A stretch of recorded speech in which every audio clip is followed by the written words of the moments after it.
सौरभ चंद्राकर, ये नाम आपने हाल फिलहाल में न्यूज पे कहीं ना कहीं सुना ही होगा। ये वही है जिसने अपनी शादी में 200 करोड़ रुपए लगाए थे। हालांकि 200 करोड़ रुपए ये एक दिन में कमा लेता है। और यहाँ पे बहुत बड़े बड़े बॉलीवुड स्टार्स भी आए। कुछ को परफॉर्म करने के लिए बुलाया गया था और कुछ को एज अ फ्रेंड। और इसी शादी में गए थे रणबीर कपूर। और इस शादी में जाने के लिए रणबीर कपूर से ईडी ने पूछताछ शुरू कर दी है। लेकिन सवाल ये आता है कि एक शादी में जाने के लिए इन लोगों से सवाल क्यों? बात ऐसी है, ये सौरभ चंद्राकर एक बिजनेस करता है जो भारत में इलीगल है और इसकी कंपनी का टर्नओवर 5 से 20 हजार करोड़ बताया जाता है। ये चलाता है गैम्बलिंग ऐप जिसके बलबूते आज ये लग्जरी लाइफस्टाइल जी रहा है। तो आगे हम इस वीडियो में देखेंगे कि सौरभ चंद्राकर का ये बिजनेस रन कैसे होता है, ये इंडिया के लोगों को कैसे नुकसान पहुंचा रहा है और भारत सरकार इस गेम में लगने वाले पैसे पे कितना टैक्स लेती है। लेकिन उससे पहले हम ये जान लेते हैं कि जूस की एक छोटी सी दुकान चलाने वाला आदमी आखिर इतना बड़ा बना कैसे। ये है सौरभ चंद्राकर, जो सिर्फ 28 साल का है और इसकी छत्तीसगढ़ में एक छोटी सी जूस की दुकान थी जिसका नाम था महादेव जूस सेंटर। फिर इसने सट्टा खेलना शुरू करा और 15 लाख तक का लॉस भी झेला। ऐसे टॉप मीडिया न्यूज चैनल तो इसकी जूस की एक छोटी सी दुकान बता रहे हैं, लेकिन अगर ये 15 लाख रुपए जुए में हारा है तो या तो जूस के काम में कुछ ज्यादा ही पैसा है या फिर ये कुछ और ही काम करता था। हैरिस का एक और जानने वाला था जो खुद 10 लाख का लॉस झेल चुका था। इन दोनों ने मिलकर बनाई महादेव बैटिंग ऐप। वैसे ये लोग अकेले नहीं हैं, इनके जैसे 10 से 15 और भी हैं और ये सारे ही लोग छत्तीसगढ़ के बिलाही से हैं। ये ऐप एक सर्विस प्रोवाइडर की तरह काम करता है। मतलब अगर किसी को ये बिजनेस ज्यादा नहीं आता तो ये उनकी तरफ से सारा काम कर देते हैं, जैसे न्यू यूजर ढूंढ के लाना, उनके लिए उसमें आईडी बनवाना, पैसे की लेन देन करना। साथ में इसने भी ऐसे बहुत एप्स निकाले हुए हैं जिनके एड्स आपने बहुत बार देखे होंगे, जैसे कि एंटरटेनमेंट भी और पैसा भी, जिसकी तरफ काफी लोग अट्रैक्ट हो जाते हैं। तो इन सब का खुलासा आखिर एकदम से हुआ कैसे?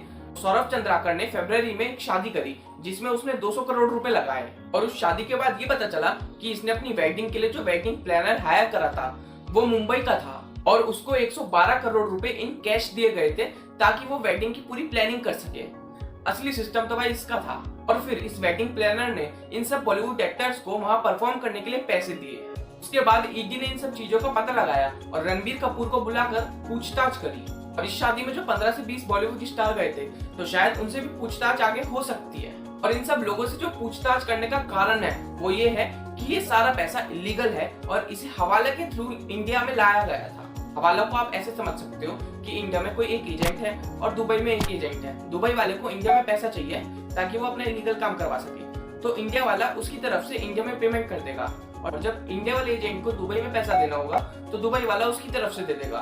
मतलब इनका काम उधारी पे चलता रहता है। इससे ना तो ब्लैक मनी को इधर से उधर करना पड़ेगा और इनका काम भी हो जाता है। ये सारा काम दुबई से ऑपरेट किया जा रहा था क्योंकि दुबई और बाकी सारे देशों में ऑनलाइन गैम्बलिंग लीगल है। ये लोग क्या करते हैं ना कि जो छोटे छोटे लोग होते हैं उन्हें थोड़ा पैसा दे देते हैं और उनकी यूपीआई आईडी वगैरह ले लेते हैं। फिर कुछ बैंक्स के ऑफिसर्स की मदद से उन आईडीज का यूज करके बैंक में पैसा इधर से उधर कर देते हैं और बैंक वाले डॉक्यूमेंट्स में ये सारी बातें आने नहीं देते। हालांकि वो बैंक कौन सा है ये भी नहीं पता और इसके अलावा और भी काफी तरीके होंगे जो अभी तक हमें नहीं पता। तो इतना कुछ आपने जान लिया, इसका पॉइंट क्या है? इसकी गलती क्या है? वो तो सिर्फ परफॉर्म करने गए थे और उन्हें एक अमाउंट मिला और परफॉर्म करके आ गए, बस बात खत्म। बट नहीं, उन्होंने परफॉर्म तो करा और अपने पैसे भी लिए। तो सारा पैसा था तो ब्लैक मनी का ही। उन लोगों ने वो सारा पैसा लिया तो कैश में ही है, जिसको ना तो ये बैंक स्टेटमेंट में दिखाएंगे और ना ही उस पर टैक्स पे करेंगे, जो कि बिल्कुल गलत है। वैसे ये ऐप चल तो काफी टाइम से रहा है, लगभग 4 से 5 सालों से, मतलब कोविड के टाइम में ही शुरू हुआ है। लेकिन वही है ना, गवर्नमेंट के लोग इसमें मिल गए होंगे जिससे अभी तक इस पर कोई एक्शन नहीं हुआ था।